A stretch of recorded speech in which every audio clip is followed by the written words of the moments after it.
The night she left, it rained like the heavens themselves were furious. I remember standing by the window, staring at the empty driveway where her car used to be.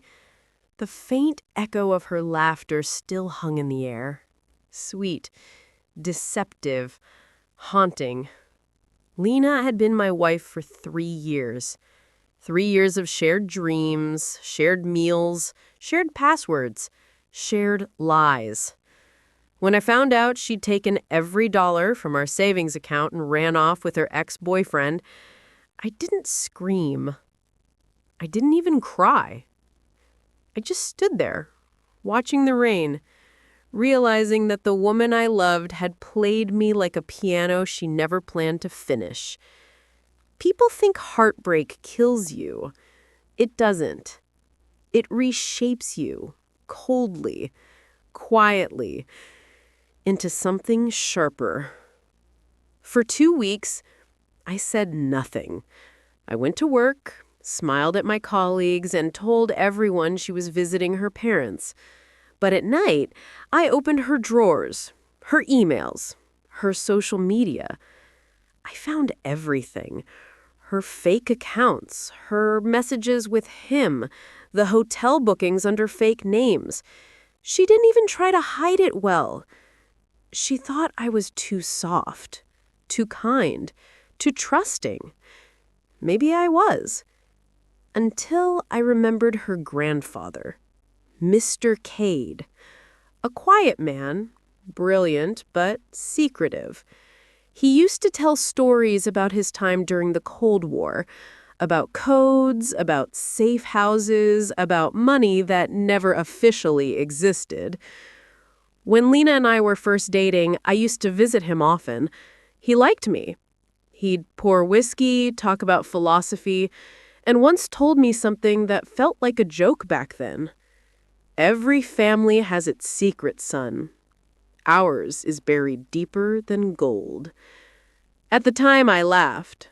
But now, staring at the zero balance on our account, I couldn't help thinking, what if it wasn't just a metaphor? 2 days later, I drove to his old cabin in the woods. It had been empty for years, since his death, but I still had the key. The place smelled like cedar and dust.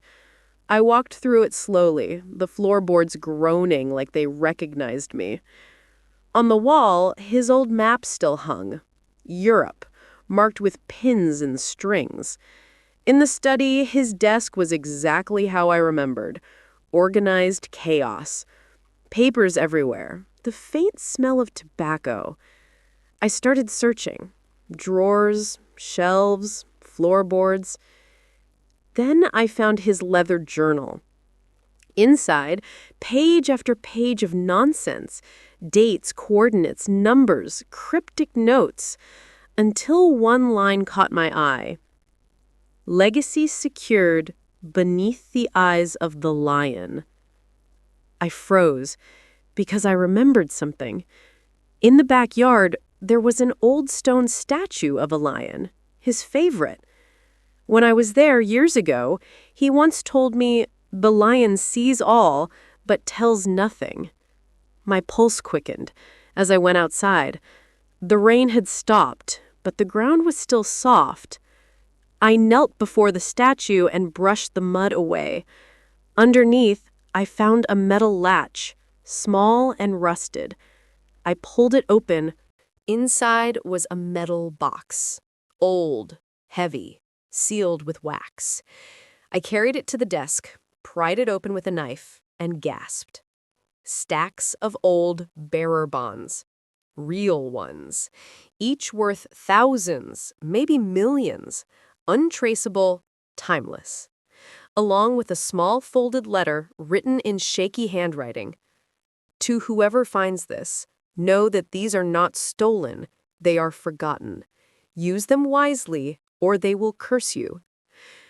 I didn't believe in curses, but I did believe in irony, because now I had exactly what Lena thought she'd taken from me.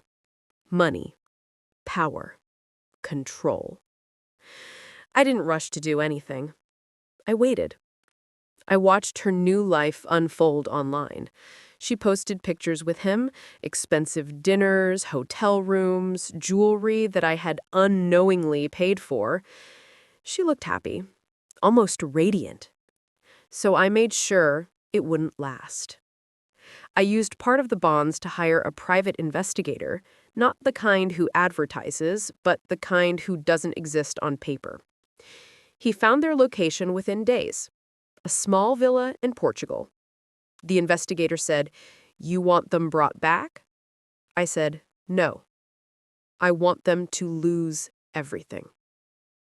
Then I remembered another thing about his grandfather's stories, how he once mentioned using shell companies to erase people financially. I smiled, because I had his old notebooks, his encryption keys, and a system he'd designed decades ago. And Lena, well, she had no idea who she was married to. It took me 3 weeks to put everything in motion. I accessed the accounts she and her ex had opened under fake names. They'd been careless. Her ex was a gambler, and they'd used public Wi-Fi to transfer money.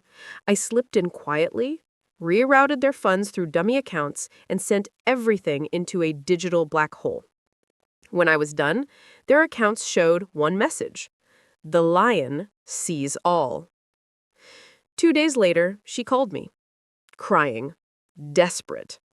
"Evan, please, you have to help me. Someone's hacked everything. We're ruined. We can't even access our cards." I let her speak. Her voice trembled the way mine once did.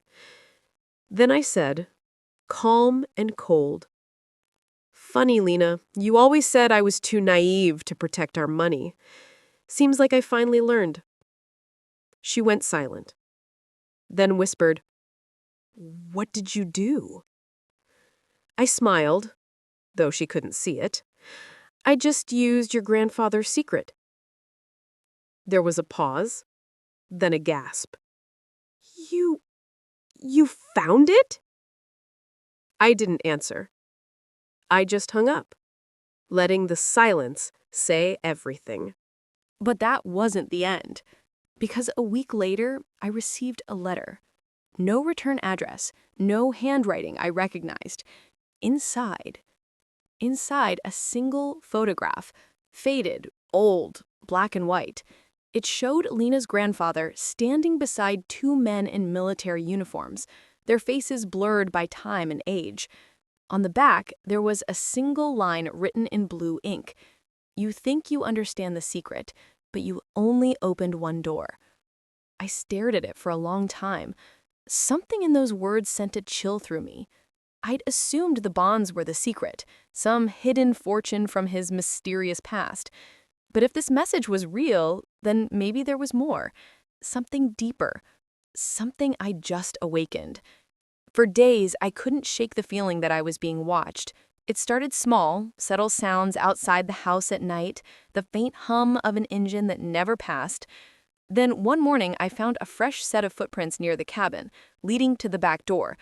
Too deliberate to be random. Too precise to be a mistake. I started sleeping with the lights on. I checked the locks 3 times before bed, and yet every night I woke to that same sense of pressure, like someone was standing just beyond the walls, listening. Then the calls began. Private number, no voice, no breathing, just silence. And when I spoke, they hung up. Always between midnight and 1 a.m. Always the same rhythm. One night I picked up and said, "If this is Lena, you've already lost." But a different voice answered. Low, rough, male. "You shouldn't have touched what wasn't yours." I froze. "Who is this?" The voice paused, then said, "You're in more danger than you realize, Mr. Grant. The lion doesn't just see, it remembers." Then the line went dead. I sat there in the dark, the phone still warm in my hand, the words echoing in my head. The lion remembers. The next day, I went back to the journal. I combed through every page, searching for clues I might have missed. Halfway through, I found a sketch, a simple line drawing of a coin with a lion engraved on one side and a code beneath, L47/8. A13/9R. I searched online for hours. Nothing. No historical record, no reference, no explanation. Then I remembered the small box that came with the bonds. I hadn't checked the false bottom. Using a knife, I pried it open and found a small brass coin inside, just like the drawing. When I turned it over, I saw something engraved in tiny letters. It said, Regnum Vigilat, Latin. I didn't know what it meant at first, so I searched it up. The kingdom watches. That phrase sent a shiver down my spine. It didn't sound like a family motto. It sounded like an organization. By now, I couldn't tell if I was paranoid or genuinely hunted. So I left the cabin, packed the journal, the coin, and the photograph, and drove back to the city. But even there, the feeling followed me. The same black car parked across from my apartment 2 nights in a row. A shadow that seemed to linger too long near the stairwell. I knew I had to find out who Mr. Cade really was. Lena had once mentioned that her grandfather worked in government logistics in the 1970s. That could mean anything, from postal work to covert intelligence. But when I checked public records, I found something odd. There were no tax documents under his name before 1983, almost like he hadn't existed. I called an old friend from college, Daniel, now a data analyst for a private defense contractor. When I told him I needed information on a deceased man named Arthur Cade, he hesitated. That's not a common request, Evan. What's this about? Just unfinished family business. He agreed reluctantly. 2 days later, he called me back, and his voice didn't sound like someone delivering normal news. Evan, you need to forget that name. What do you mean? He exhaled. There's nothing in the public database, but when I cross-checked classified archives, the name triggered a red flag. A red flag? Yeah, that name belongs to a ghost file. People who officially don't exist. He worked for a covert division called Project Regnum. It was disbanded in 1989 after several agents disappeared with large sums of untraceable assets. They called it the Lion Project internally. The Lion Project. The lion statue. The bonds. It all lined up. Too perfectly. Danielle, I whispered, what kind of people were they? He hesitated again. Not the kind you want knowing your name. I'm deleting this conversation right now. And Evan, whatever you found, put it back. Then he hung up. That night, I couldn't sleep. The rain had returned, tapping against my windows like impatient fingers. Every time thunder rolled, I flinched. And somewhere between one lightning flash and the next, I thought I saw a silhouette outside, motionless, watching. I grabbed my phone and dialed Liana's number. She didn't answer. I tried again. Still nothing. Then I checked her social media. Everything had vanished. Accounts deleted, pictures gone, as if she'd never existed. I started to wonder if she'd received the same message I had, if someone had sent her a photograph too, if maybe she'd already paid the price for opening that one door. By morning, I decided to go back to the cabin once more. I had to know what else he'd hidden. If there was a second box, another clue, another warning. The drive felt longer this time, the fog thicker, the trees whispering as I passed. When I arrived, the door was already open. The lock was broken, the hinges twisted.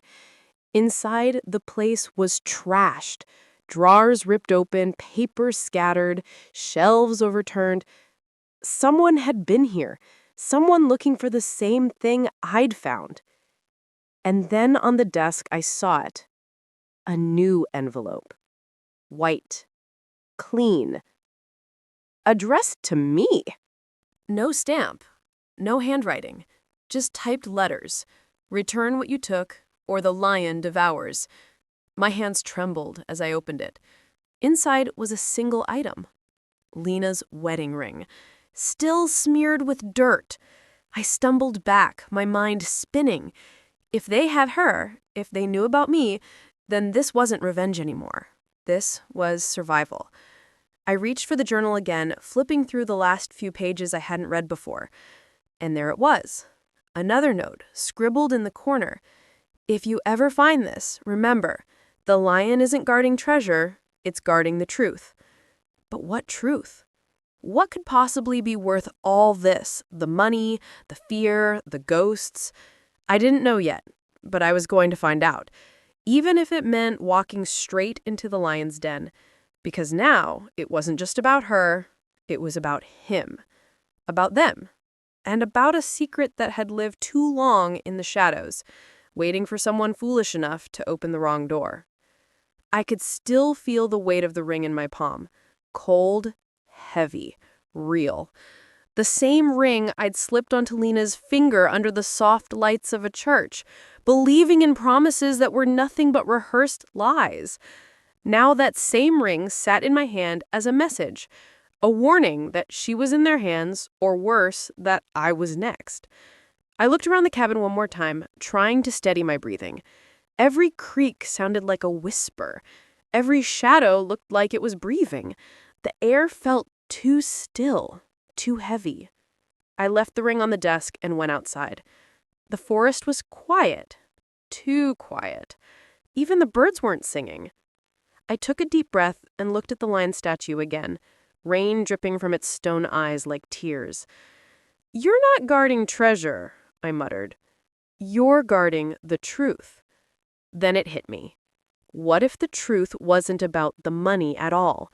What if the bonds, the journal, the coin, all of it was bait? Something meant to lure out whoever came looking. And I had taken the bait perfectly. I ran back to my car, locked the doors, and started the engine. The road out of the woods was narrow and slick, the fog rolling across it like ghosts. Halfway down the hill, my headlights caught something.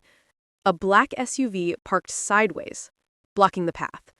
I slammed on the brakes, the tires screeched, 2 men stepped out, both wearing dark coats, no expression, no hesitation. I shifted the gear into reverse and tried to back up, but another car appeared behind me. I was trapped. The man from the front SUV walked toward me slowly, confidently, his hand resting on something under his coat. A weapon, probably. I rolled the window down halfway.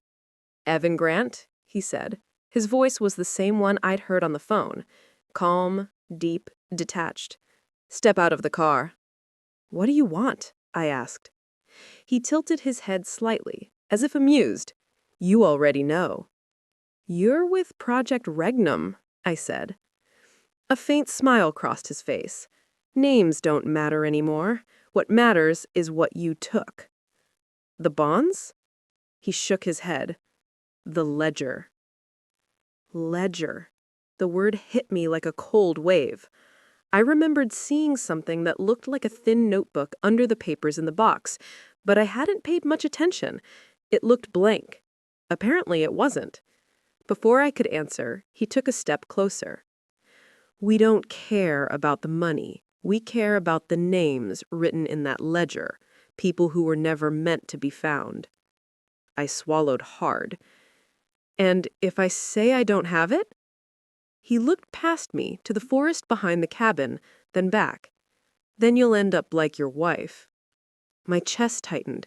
"What did you do to her?" He gave me a long, unreadable look. "She found the ledger first. You should have asked her what was inside before you stole it from her grandfather's grave." That's when I realized Lena must have known about it. She and her ex hadn't just been after money. They were looking for this. And now I was holding the very thing they'd died for. Because deep down, I already knew she was gone. I glanced in the rearview mirror. The second man was stepping out of the car behind me, gun drawn. I had seconds. I floored the accelerator. The tires screamed against the wet ground. The car lunged forward, smashing into the front SUV. The airbags exploded, the windshield cracked, and I felt my ribs slam against the seatbelt. But the path was open just enough. I swerved to the side, forcing the car through the mud and down an old logging trail. Branches whipped against the sides, the world spinning in flashes of rain and headlights. Behind me, I could hear engines roaring. They were following. For nearly 10 minutes, I drove blind, twisting, sliding, until the road disappeared completely and I came to a halt near an abandoned sawmill. I stumbled out, gasping, blood trickling from my forehead. I grabbed the journal and the coin from the passenger seat, shoving them into my jacket. Then I saw it. A small, rusted door in the side of the mill, half hidden behind vines. I pushed it open and stepped inside. It was dark, the air thick with dust. My phone's flashlight flickered weakly against the decaying machinery. But then I saw something strange. A mark carved into the wall. A lion's head. And beneath it, letters burned into the wood. L47. The same code from the journal. Heart pounding, I pressed my hand against the mark. A small click echoed. Part of the wall shifted open, revealing a narrow tunnel descending underground. I hesitated for only a moment before stepping inside. The tunnel smelled of earth and oil. I moved slowly, the flashlight catching fragments of old cables, broken crates, even what looked like communication equipment from the Cold War era. At the end of the tunnel, a steel door waited. On it, the same lion insignia, but this time painted in red. I pushed it open. Inside was a small concrete room, maybe 10 feet wide. A single desk sat in the center, covered in dust. And on it, a black leather ledger. I walked closer. My hands trembled as I opened it. The first few pages were blank.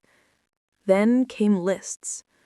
Columns of names, dates, and code words. Next to each name, a location, a symbol, sometimes a number. But halfway through, I froze. Because I saw one name I recognized. Arthur Cade. And next to it, another name. Evan Grant. For a second, my brain refused to process it. Then it hit me. My name wasn't just written, it was typed, as if it had been there long before I ever found this place. I took a step back, the room spinning. How could that be possible?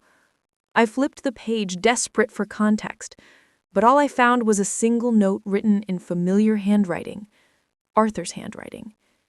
If he finds this, it means the circle has closed. The circle. The flashlight flickered again, and I caught a glimpse of something on the far wall, an old camera. Still powered, still blinking. Someone was watching. The red light on the camera blinked steadily, almost rhythmically, like a heartbeat. I stared at it, frozen. Every instinct in my body screamed to move, to run, but my feet felt anchored to the cold concrete floor. Someone was watching. Not just recording, watching. Slowly, I lifted the ledger and held it up toward the lens. "Is this what you want?" I said. My voice echoed back at me, small and hollow in that underground room. No answer. Just that steady blink. Then the faintest sound, like a crackle, like a radio turning on. A distorted voice filled the silence. It said, "Mr. Grant, put the book down."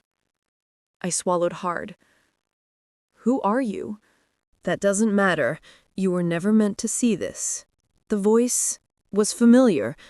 Not the man from the SUV. Older, more deliberate. "Arthur?" I whispered. The voice hesitated. Then, softer. "He taught you well." My grip on the ledger tightened. What is this place? This is the foundation of what your world was built on. Project Regnum wasn't about war or money. It was about control. People like your grandfather ensured the right hands always stayed in power. And the ledger? The ledger is the key to dismantling it, or keeping it alive. I took a slow step backward. Why is my name in it? A pause. Then, because you were chosen long before you were born. The words hit me like a punch. I stared up at the blinking camera, trying to understand what any of it meant. I'm not part of this, I said. I didn't ask for any of it. I just wanted to punish her. To make her suffer the way you did? I said nothing. You think you used her grandfather's secret, but in truth, he used you. The light on the camera suddenly went out. Darkness swallowed the room. I turned in a panic, fumbling for the tunnel entrance, my flashlight barely holding on. Then, from somewhere behind me, I heard it, a low mechanical hum, like gears grinding. The door I'd come through was sliding shut. I sprinted forward, but it was too late.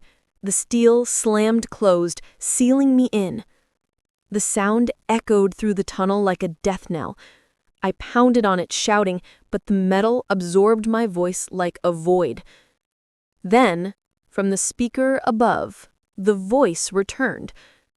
Don't fight it, Mr. Grant. The lion watches, the lion remembers. And then silence.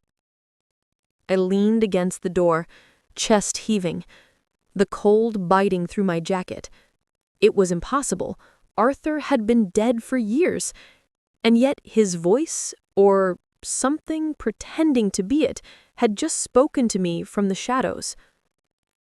My flashlight flickered again. For a moment, I thought I saw movement, a shadow sliding across the far wall. Then, a whisper, right behind me, so soft I thought it was my imagination. Evan? I spun around, light darting across the room. Nothing. But then I heard it again, faint and trembling. Evan, please. My heart stopped. That voice. I knew that voice. Lena? I called. The flashlight beam trembled in my hand as I scanned the room, and then I saw her. She was standing in the far corner, half hidden by darkness, her face pale, her eyes wide and hollow, her clothes torn, her wrists bruised. I rushed forward, dropping the flashlight in my panic. Lena! She flinched as I reached for her, like she didn't recognize me. What happened to you? I whispered. She shook her head slowly, her lips quivering. You shouldn't have come back, Evan. Who did this to you? They never stopped watching, Evan. Grandpa tried to warn us. The bonds, the box. It wasn't money. It was bait. Her voice broke. They made me open the ledger. I thought it was just records, but it's more. It's names of people who disappeared, people who funded everything. Where's your ex? I asked, though part of me already knew. Her silence said enough. Lena, listen, I said, gripping her shoulders. We can still get out. There has to be another exit. She shook her head violently. There isn't. This isn't a bunker, Evan. It's a vault. Once you open it, it locks until it decides you're ready to leave. Decides? It's not just mechanical, Evan. It's something else. Grandpa used to say the system thinks for itself. I didn't want to believe it, but as I looked around, the air itself seemed to pulse, like the walls were alive. Then the lights flickered on. Not just one bulb, Every hidden lamp in the room flared to life, revealing rows of filing cabinets, old monitors, and a massive emblem painted across the far wall. A crowned lion, red eyes gleaming, with the words, Regnum Vigulat. Lena stepped back, trembling. He said the system would awaken if anyone tried to destroy it. On the desk, the ledger began to hum. The pages fluttered open on their own. Lines of text appeared across the pages, new words glowing faintly in gold. I stared at them. They weren't typed or written. They were forming in real time. Subject recognized. Evan Grant. Lineage confirmed. Directive. Activation. The ground shook. Dust fell from the ceiling. The door behind us vibrated with a deep, metallic groan. Lena clutched my arm, terrified. Evan, what's happening? I didn't answer. I couldn't. The lights dimmed again, leaving only the faint golden glow from the ledger. Then the voice returned, not from the speaker, but from everywhere, inside my head. Welcome home. I dropped the book and stumbled back, heart racing. Lena screamed as the door behind her slid open, not outwards, but sideways, revealing another passage. The voice spoke again, deeper, older, layered with echoes. The bloodline endures. The circle completes. Lena turned to run, but the light from the ledger spread across the floor, crawling like liquid gold. It touched her foot, and she froze. Lena! I shouted, grabbing her hand, trying to pull her away, but her body was stiff, her eyes unfocused. Evan, she whispered faintly, don't let it... Her voice cut off. The golden light climbed up her legs, across her chest, over her face, and then in a flash, she was gone. The light vanished, too, leaving nothing but the cold echo of my breathing in the dark. I dropped to my knees, my hands shaking, staring at the spot where she'd been. Then the ledger closed on its own with a heavy thud. And the voice, quiet now, almost gentle, whispered one final word. I stared at the closed ledger, my pulse pounding in my ears. The silence pressed against me, thick and suffocating. The air felt heavier now, charged with something I couldn't name. My hands were trembling as I reached for the book again. The surface was warm, too warm, as if it had absorbed all the energy in the room. I didn't want to open it, but I couldn't stop myself. Some part of me knew that the only way out was through whatever waited inside. I slowly lifted the cover. The pages were blank. Every word that had appeared before was gone. But as I turned each page, faint images began to appear, moving shapes, like smoke forming inside the paper. Faces, hundreds of them. Old, young, men, women. They flickered in and out, whispering without sound. And then I saw her. Lena. Her face formed on the page, eyes wide, lips trembling. She looked right at me, as if she could see me. Evan, she whispered through the air, faint but clear. Don't trust them. Who? I whispered, my throat dry. Who are they? Her expression shifted, fear mixed with something like resignation. You'll see soon.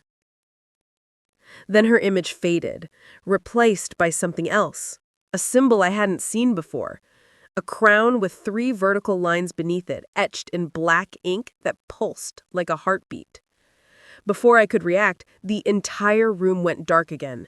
The floor beneath me shifted, tilting slightly, as if the building itself were moving. A faint hum began, low at first, then louder, vibrating through the concrete walls.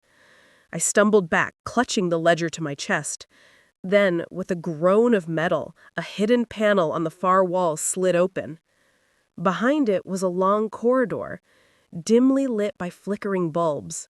The air that poured out smelled like rust and ozone. I hesitated. Every instinct screamed to turn back. But where would I go? Lena was gone. The exit was sealed. The voice wanted me to continue. And maybe that was the only way to find out what any of this meant. So I stepped forward. The corridor stretched endlessly, lined with metal doors on each side, each marked with numbers and strange insignias. Some had small glass windows, fogged and cracked, but I could still see shadows moving behind them. Whispers filled the air. Not words, just the rhythm of breathing, the shifting of movement. I passed one door where the sound stopped completely as I drew near, like whoever or whatever was inside knew I was there. Halfway down I noticed another camera on the ceiling, following my movements with a quiet whir. "I know you're watching me," I said, voice echoing off the steel walls. "What do you want from me?" No answer. Just the low hum and that slow mechanical blink of the red light. At the end of the corridor, a single door stood open, spilling warm light into the cold passage.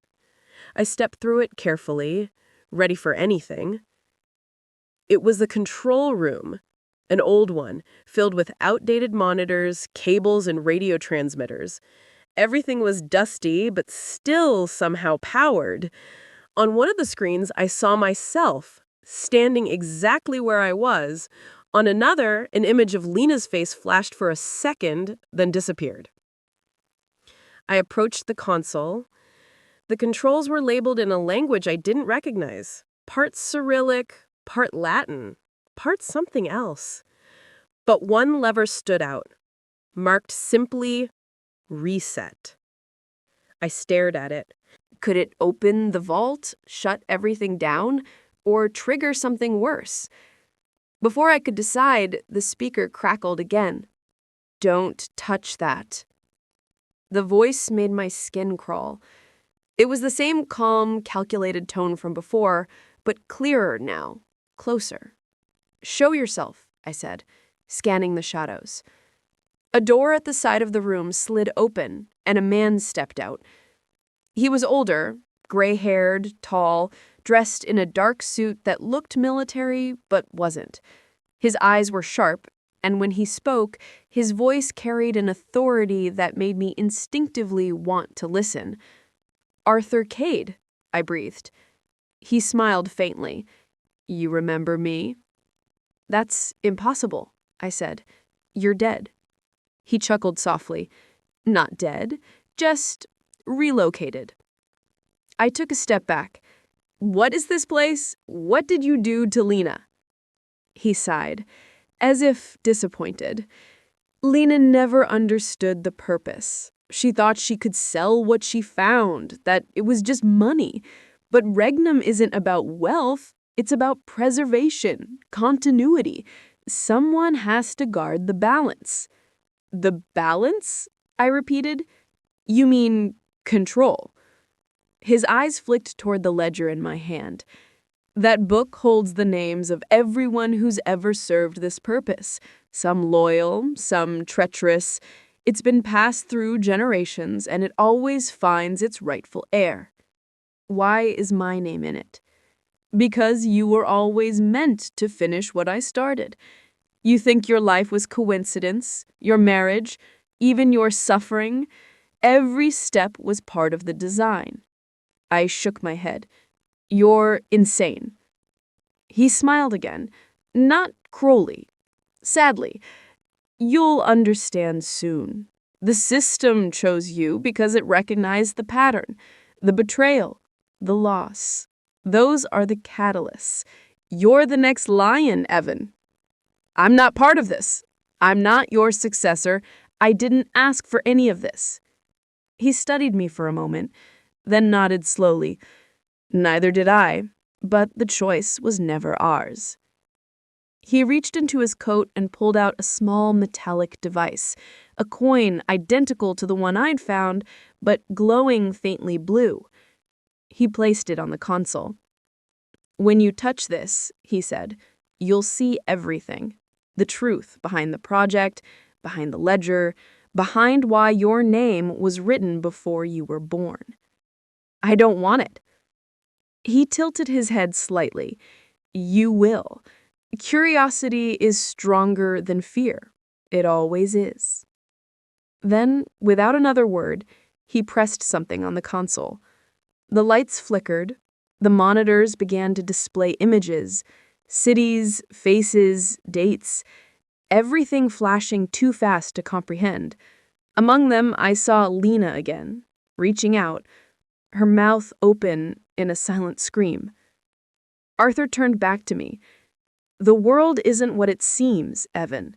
Someone must decide who remembers and who disappears. You can destroy it all, or you can inherit it." The hum in the room grew louder, vibrating through my bones. The coin on the console pulsed brighter, as if calling to me. Arthur stepped closer, his voice almost drowned by the noise. "Take it, Evan. Become the lion." The light from the coins spilled across the floor, creeping toward my feet like liquid fire. I should have run, but instead I reached out, slowly, trembling, and touched it. The moment my fingers brushed the surface, a flood of images hit me all at once. Cities burning, governments collapsing, people erased from existence with the stroke of a key, and beneath it all, a voice, familiar, endless, whispering my name. The world dissolved into light, and I was falling. Through time, through memory, through something that felt like destiny pulling me apart from the inside out. And somewhere, faintly, I heard Arthur's voice again. "Welcome to the Regnum, son." The phone in my pocket buzzed again, an unknown number this time. I hesitated, then answered. A distorted voice came through, low and slow. "Stop digging, Daniel. You're not supposed to find what isn't yours." My spine went rigid. The line went dead before I could reply. I looked around, half expecting someone to be watching me through the shadows. The street lights flickered, and for a moment the night itself felt alive, breathing, waiting. I got into my car and drove, the city lights blurring into streaks. My thoughts spiraled. Whoever that was, they knew about the search, the secret, maybe even about Evelyn's involvement. When I reached home, my neighbor, Mrs. Klein, was waiting near my door, holding a small package. "This came for you," she said softly, eyes darting nervously. No sender name, no return address, just my name, written in elegant cursive. The kind Evelyn used to write in. I tore it open. Inside was a small silver key and a note that said, "You're close. Think of where it all began." The handwriting wasn't Evelyn's this time. It was sharper, heavier. My pulse quickened. Where it all began. That could only mean her grandfather's estate. The place where Evelyn and I had first met years ago during a storm, when I'd helped her restart her car by the old manor gates. It was past midnight, but I didn't care. I drove straight there. The manor looked even more abandoned than before, its windows like hollow eyes staring back at me. I pushed open the rusted gate and walked toward the entrance. The door creaked open on its own, as if it had been expecting me. Dust floated in the air like slow-motion snow, the smell of decay mixed with faint traces of something sweet. Lavender, Evelyn's perfume. The portraits on the walls seemed to follow me with their gaze, especially the one of her grandfather, Samuel Whitlock, the man whose fortune had mysteriously vanished after his death. They said he was brilliant, paranoid, and a bit mad, the perfect man to leave behind a secret. I explored the study again, but this time I noticed something I hadn't before, a floorboard that looked newer than the others. My heart pounded. I used my knife to pry it up, revealing a small dust-covered box. Inside the box was a worn-out journal, sealed with a lock, the same size as the silver key I'd just received. My hands trembled as I unlocked it. The pages were filled with strange diagrams, coded words, and meticulous notes about family, money, and the balance of truth and betrayal. But one page, near the end, caught my attention. It had a map, the estate grounds, with a red X marked near the old greenhouse. I grabbed a flashlight and hurried outside. The greenhouse was barely standing, overtaken by ivy and rot. As I stepped inside, the glass crunched under my boots. Then I saw it, a hatch in the floor, half hidden under broken tiles. I opened it carefully and descended a wooden ladder into a narrow underground chamber. The air was cool, metallic. My light flickered across the stone walls until it landed on a metal safe embedded in the wall. The same insignia from the letter was carved into it, Whitlock's family crest. I entered the sequence Evelyn had once jokingly told me was her lucky number, 1123. The lock clicked open. Inside, I found stacks of old documents, a few bars of gold, and, chillingly, photographs. Evelyn, me, and her ex. Pictures taken from angles that made it clear that someone had been watching us for years. There was also a tape recorder. I pressed play. A man's voice filled the silence. "If you're hearing this, it means my granddaughter has failed her test. The one she trusted most will find this. You, Daniel. I've been watching. She took what was never hers to take, but you are the key to my final plan." I froze. He continued, "Inside this safe is not just money, it's leverage. Use it well or destroy it. Either way, the truth will come to light." The tape clicked off. My head spun. Samuel had known everything about Evelyn, about her ex, about me. He'd set this all up before his death. But why?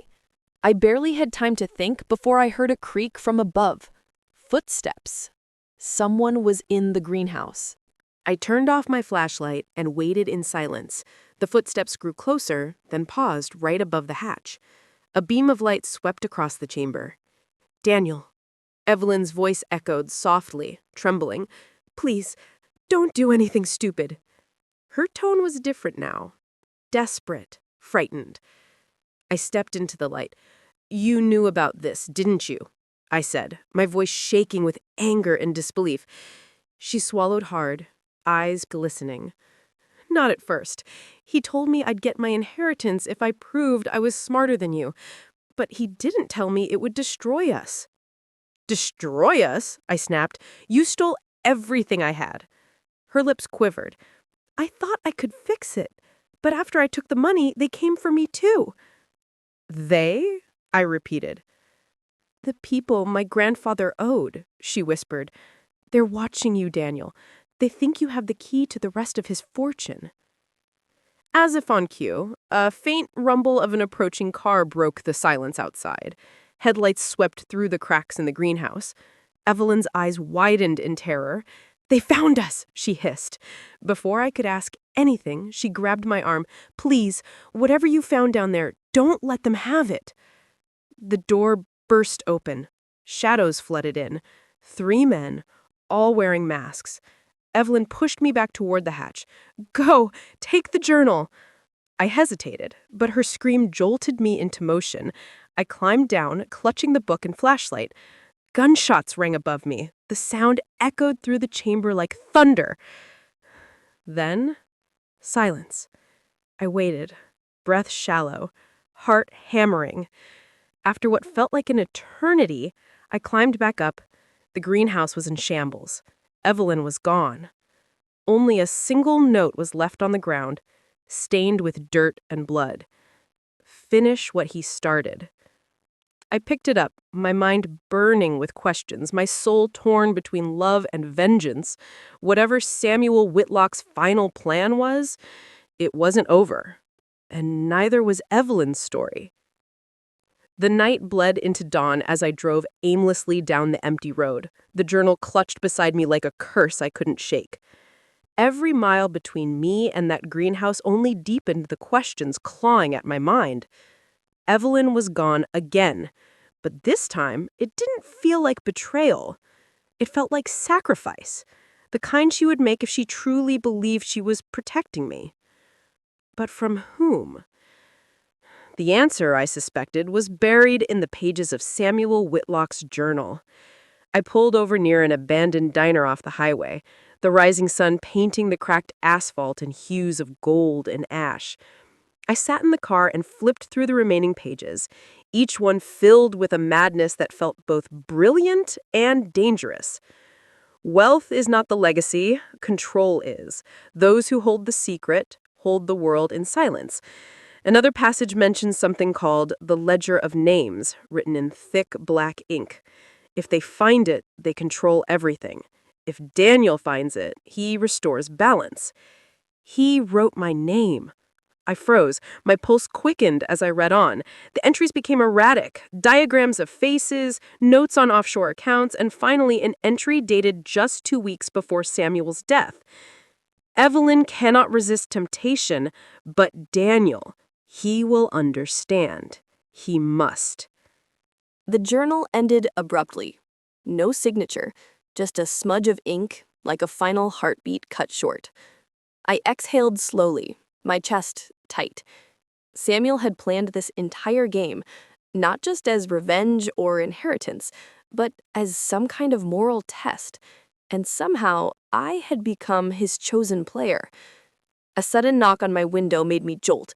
A man in a leather jacket stood outside, his expression calm, but his eyes sharp. "You've been hard to find, Mr. Hale," as I rolled down the window slightly.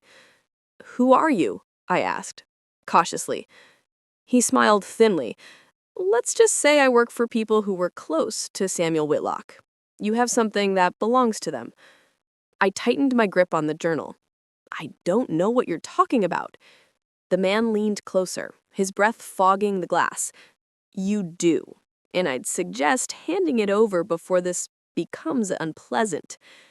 Before I could reply, another car pulled up behind him, black, tinted windows. The man's smile vanished. "You shouldn't have involved others, Daniel." "I didn't." "Then you have bigger problems than me." He backed away just as the second car's door opened. A figure stepped out. Evelyn. Her face was pale, a bruise darkening her jaw, but her eyes burned with fierce determination. She walked straight toward us. "Daniel," she called, her voice breaking. "Give me the journal, please." The man in the leather jacket stepped aside, but didn't leave. I got out slowly, the cool morning air biting against my skin.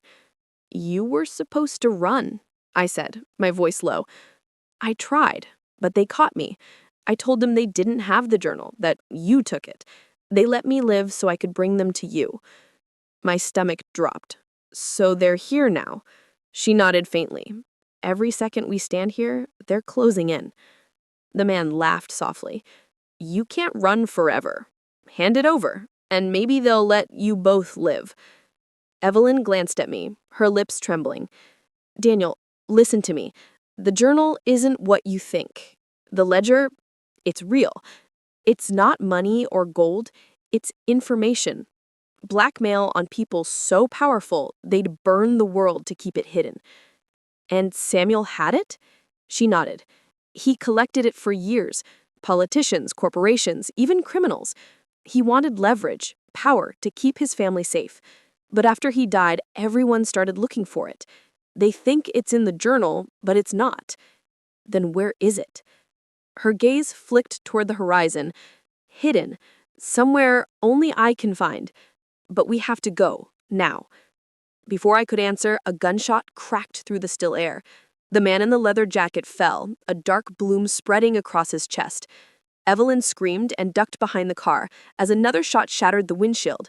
I grabbed her hand, yanked the keys from the ignition, and floored it. Tires screeched against the pavement as we sped off the highway, bullets pinging against the trunk. Evelyn clutched the dashboard, her hair whipping in the wind. "Who are they?" I shouted. "The same people my grandfather blackmailed," she said, her voice shaking. "They call themselves the Foundation. They've existed for decades, controlling everything: banks, politics, even justice. And the ledger exposes them? It doesn't just expose them, it destroys them. We drove until the road vanished into a dirt trail surrounded by woods. I parked behind an old service shed, hidden from the road. Evelyn's hands trembled as she clutched her side. Blood soaked through her sleeve. "Hey, you're hurt," I said, reaching for her. "It's fine. Just a graze.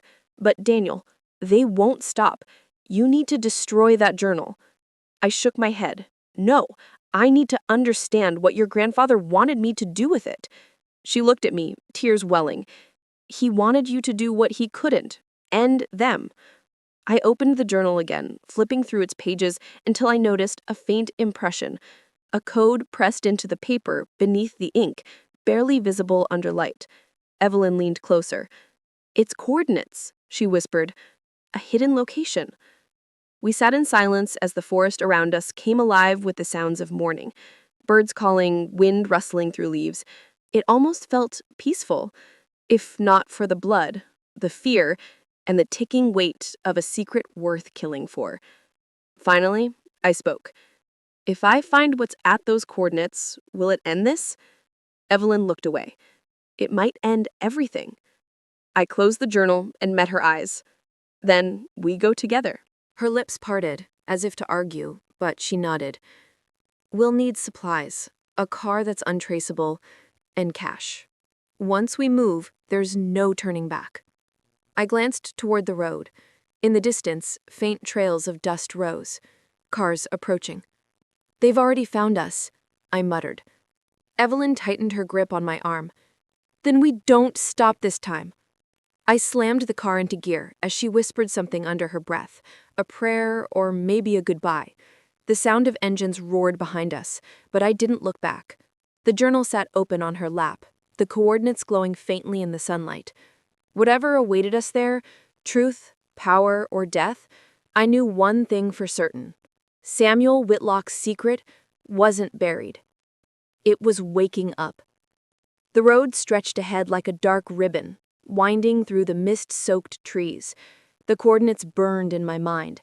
47.935, -122.761. Somewhere deep in the northern woods, past the last trace of civilization. My knuckles whitened around the steering wheel as Evelyn pressed her hand to her wound, her breathing shallow but steady. "They won't give up. Even if we disappear, they'll find someone else to hunt the ledger." I glanced at her. "Then we can't just disappear. We have to end this." She gave a weak smile. "You sound just like him." "Your grandfather?" She nodded. "He believed control was the only way to survive, that secrets were more valuable than money. But secrets, they destroy the people who hold them." Silence hung between us. The air outside was thick with fog, and every bend in the road felt like it could lead to salvation or an ambush. I turned off the main road, following a gravel path barely wide enough for the car. The forest swallowed us whole. Hours passed. My fuel gauge crept toward empty. Finally, we reached a clearing. An old cabin stood crookedly against the backdrop of mountains and pine. The coordinates matched. I parked near the cabin, the engine ticking softly as it cooled. The place looked untouched for decades.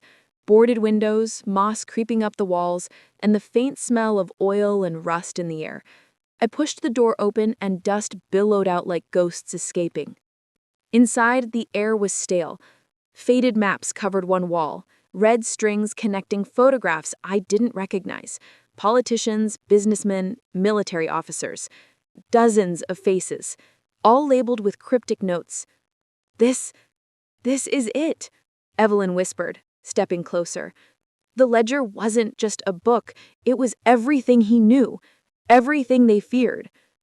On a desk near the corner lay a locked metal briefcase. Unlike the rest of the room, it was spotless, polished, deliberate. I tried the silver key from earlier, and it clicked open with a clean, metallic snap. Inside were 2 hard drives, a single photograph of a much younger Samuel Whitlock shaking hands with a man whose face was blacked out, and a letter. I unfolded the letter carefully. If you are reading this, Daniel, then I am gone, and Evelyn has failed to resist her greed, as I feared. You are not my blood, but you are my heir in the ways that matter. You understand balance, justice. Inside these drives lies the truth about the Foundation. Use it not for revenge, but to bring light to darkness. If you do otherwise, you will become them. It was signed with his initials, SW. I stared at the drives, their silver casings reflecting the dim light. This could expose them, I said softly.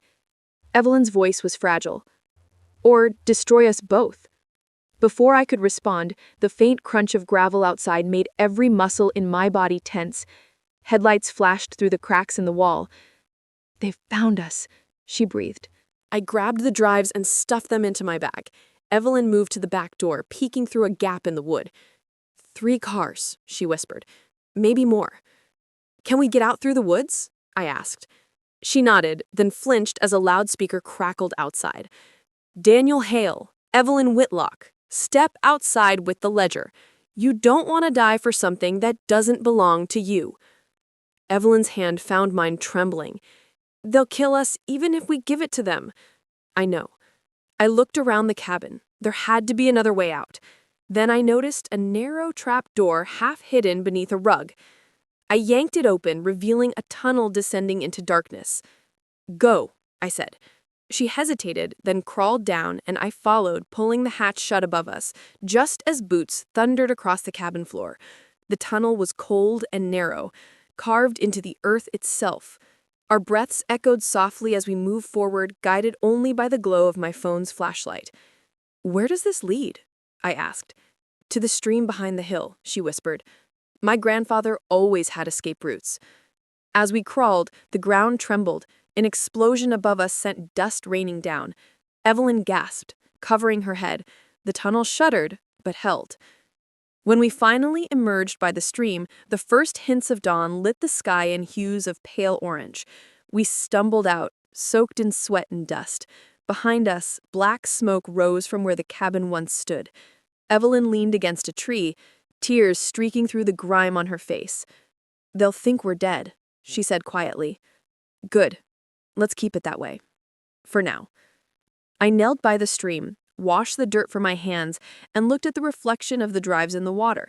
They were small, unassuming, yet powerful enough to topple governments. Evelyn crouched beside me. What are you going to do with them? I don't know yet, I admitted. If I expose the Foundation, we might not survive the day. But if I don't, everything Samuel built, everything you suffered, will mean nothing. She looked at me, eyes filled with equal parts fear and hope. Then we make it mean something. We moved deeper into the woods, putting distance between us and the burning cabin. After an hour, we reached an old ranger station. Abandoned, but intact. We broke in and found a working radio. Dusty but functional. Evelyn handed me a USB drive. This one has names, transactions, offshore accounts, everything. If you leak it to the right people, the world will see what's really been happening. And the other? Her expression darkened. The other one's a failsafe. My grandfather called it the trigger. If it gets uploaded, it won't just expose them. It'll ruin economies, collapse markets, millions could suffer. So 1 drive for justice and 1 for chaos, I said slowly. She nodded. That's why he chose you. He didn't trust me with that choice. For a long moment, we sat in silence, the weight of 2 worlds in our hands. Outside, the forest whispered like it knew what was coming. I finally turned to her. Then maybe it's not about choosing between justice and chaos. Maybe it's about balance. Evelyn tilted her head. Balance? Samuel wanted power to control them. You wanted freedom. Maybe the only way to win is not to play their game at all. Her eyes searched mine, as if trying to decide whether to believe me. What are you planning? I glanced at the radio, then at the drives. Something they'll never expect. But before I could explain, a faint clicking noise echoed outside. The sound of a rifle being loaded. Evelyn's face went pale. They're not done with us yet, I whispered. The moment froze, the metallic click of the rifle outside echoing like thunder in the stillness of the ranger station. Evelyn's eyes locked on mine, wide with fear, but laced with something deeper, resignation. We both knew this was where everything could end. I grabbed her wrist and pulled her down behind the counter, just as a shot shattered the window above us. Glass exploded, raining down in glittering fragments. "They're surrounding us," she hissed. "We can't outrun them this time." "Then we don't run," I said, my voice low and certain. I reached for the radio, connecting the drives. The screen flickered to life, a faint hum filling the air. Evelyn looked at me like she already knew what I was planning, but couldn't bring herself to stop it. "Daniel, if you send that data, they'll find you anywhere you go. There's no undoing it." Maybe that's the point." Outside, voices barked orders, sharp, disciplined, merciless. The Foundation had found us again, but this time they weren't just hunting secrets. They were hunting survival. Through the shattered window, I could see shadows moving. 6, maybe more. Evelyn took a deep breath and pressed something cold into my hand. The silver key, the same one they had started this. "If we're going to die," she said softly, "make it mean something." I looked at her, truly looked, and for a moment I saw the woman she used to be, the one I'd fallen for before greed and fear had changed everything. The same woman who was now bleeding, shaking, yet standing her ground beside me. I said, "You didn't fail him. Not really." Her lips curved in the faintest smile. "You didn't either." The door burst open. 3 armed men rushed in. I ducked, yanking Evelyn to the floor as bullets tore through the wooden shelves. I could smell gunpowder, hear the deafening thunder of each shot. My pulse roared in my ears. I crawled toward the console, the drive still blinking, waiting. A bullet grazed my shoulder, burning like fire. I gritted my teeth and slammed the first drive into the slot. Data started uploading to the emergency broadcast frequency, the one Samuel had left coded into the journal, the same signal that could reach every open server in the world. "Stop him!" someone shouted. One of the masked men lunged forward, but Evelyn stepped between us, firing the pistol she'd taken from the fallen man outside. The recoil knocked her back, but she hit her target. The man fell instantly. 2 more replaced him. I saw one raise his weapon, and before I could shout, a bullet struck her chest. She collapsed against me, her eyes wide, lips trembling. "Evelyn!" I caught her, my hands slick with her blood. Her fingers brushed my face weakly. "Finish it, Daniel." Tears blurred my vision, but I turned back to the screen. The upload reached 60%, then 70%. Another bullet hit the console, sparks flying. I shielded the drive with my arm as the heat burned my skin. One of the men charged, and I swung the metal chair with every ounce of strength left in me. It connected with a crack, and he went down. 90%. The last man aimed straight at my head, and then suddenly a blinding flash. The second drive, the trigger, had fallen from my bag, activating from the impact. The room filled with a high-pitched whine, like the scream of a dying machine. The masked man stumbled, disoriented, clutching his ears. I grabbed the pistol from the floor and fired once. He dropped instantly. 98%. I crawled to Evelyn. Her breathing was shallow, her skin growing cold. I pressed my forehead to hers, whispering, "It's almost done." She smiled faintly, a tear sliding down her cheek. "Tell him I passed." And then she was gone. The upload hit 100%. The radio emitted a sharp tone, then silence. A few seconds later, screens across the world flickered. News stations, digital billboards, even government feeds. Documents, recordings, and photographs began to flood the internet. The faces of men who had lived in the shadows for decades were suddenly everywhere. The Foundation's secrets, the money laundering, the manipulation, the assassinations, all of it was laid bare. In that moment, Samuel Whitlock's true legacy wasn't wealth or power. It was truth. The cabin outside erupted in chaos. More vehicles approached, sirens wailing in the distance. I stumbled out of the ranger station, bloodied and limping, as dawn broke over the mountains. The air smelled of pine and smoke, but beneath it all, something else. Freedom. I looked down at the drives, now empty shells in my hand. The data was gone, scattered across the world like sparks from a fire, too bright to contain. For the first time in months, I felt calm. The foundation would fall. It might take time, and it would be ugly, but the truth had teeth now. It would bite until the whole machine came crashing down. I buried Evelyn near the stream, beneath the tallest pine. Her silver key hung from the branch above, glinting softly in the sunlight. As I covered the grave, I thought of Evelyn's grandfather's words, "If you do otherwise, you will become them." He had been right.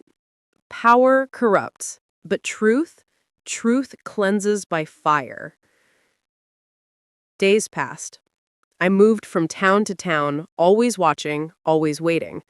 The world was changing. Governments fell. Names disappeared. Whistleblowers emerged from the shadows. Some called it chaos. I called it balance. One night, as I sat in a dim motel room, a news anchor's voice filled the screen. The global leak has led to hundreds of arrests across 12 countries. The whistleblower responsible remains unidentified. I smiled faintly, sipping black coffee. My reflection in the window looked older, harder, but alive. On the nightstand lay the photograph from Samuel's briefcase, the one of him and the man with the blacked-out face. I turned it over for the 100th time, and there, faintly written in pencil, were 2 words. Next Guardian. My phone buzzed once, an unknown number. A message appeared. Balance restored. For now. I looked into the night where the world had begun to heal from the wounds of its own deceit. Somewhere, I imagined Samuel watching, maybe even smiling. Evelyn, too. The ledger was no longer a secret, no longer a weapon. It had become what it was always meant to be, a reckoning. And as I walked away from the flickering screen, I knew this wasn't an ending. It was the beginning of a new kind of truth, one not written in wealth or lies, but in the ashes of everything we thought we understood.